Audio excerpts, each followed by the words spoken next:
Beyond Dreaming, a guide to awakening consciousness through the path of astral projection and out-of-body experience by Hart. Part 9. The highly positive energy that I felt would suggest that I was in a slightly higher dimensional counterpart of the physical earth dimension. The people who were here must have had their consciousness set close to physical earth consciousness. I considered the possibility that there were people who lived in my town and were asleep, unconsciously projecting. However, that didn't feel right. There was something special and enlightened about this place. Everybody seemed like they were awake and conscious of the fact that this was the afterlife. I somehow began to intuit that these were people who had recently died, or people who were simply trying to experience life like it was when they were alive. I started to think about parallel worlds and how this is precisely what quantum physicists must be on the verge of discovering. When you experience something like this firsthand, the reality of it hits you profoundly. It's indescribable how tangible it felt and how more natural and joyous it felt than our dense physical world. As I walked around, I found myself standing on a pavement with crowds of lively people walking by me. Masses of conversation poured into my ears. I started to walk, but to my surprise, it became a challenge. I had to strain myself into a meditative walk. It was like I was learning to walk for the first time, as if I had new legs. I laughed at the thought of what I must have looked like to others. Fortunately, the more I got the hang of it, the stronger I felt.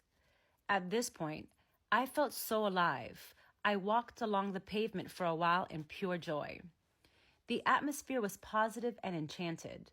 The sky was dusky and slightly purple. I almost got carried away with the feeling and made a conscious effort to contain myself.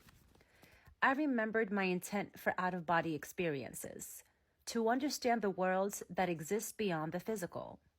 I contemplated the lives of the people and observed cheerful friends and families walking past me. I greeted a Middle Eastern-looking family of 5, a mother, a father, daughter, son, and grandfather who was in a wheelchair. He instantly threw me into confusion. It was a non-physical world, and he chose to travel around in a wheelchair. "Do you know you're dead?" I asked. They were all grinning. "Yes," they replied. "Sorry, I was just curious. I'm alive and Yes, we know," they interrupted.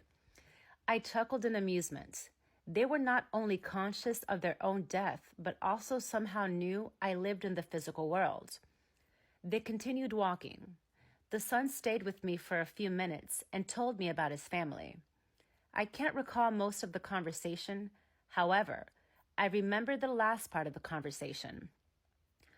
"Were you all happy to know that you could still spend time together after you died?" I asked. "Yes," he replied, uninterested, as he spotted his family gaining distance. I noticed then that I was losing feeling on the left side of my face.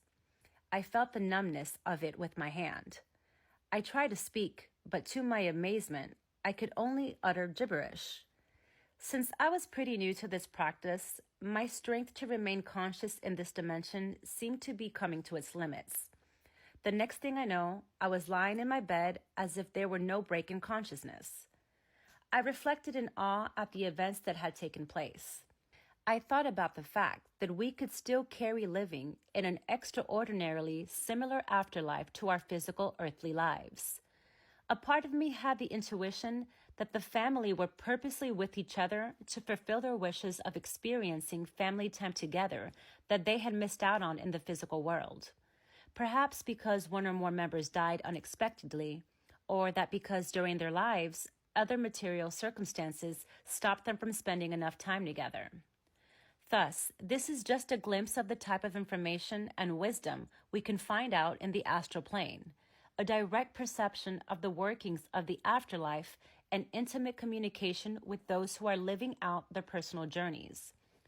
The afterlife is something we are all barely interested in while alive, but once death comes knocking at the door, it becomes an all-encompassing horizon to discover.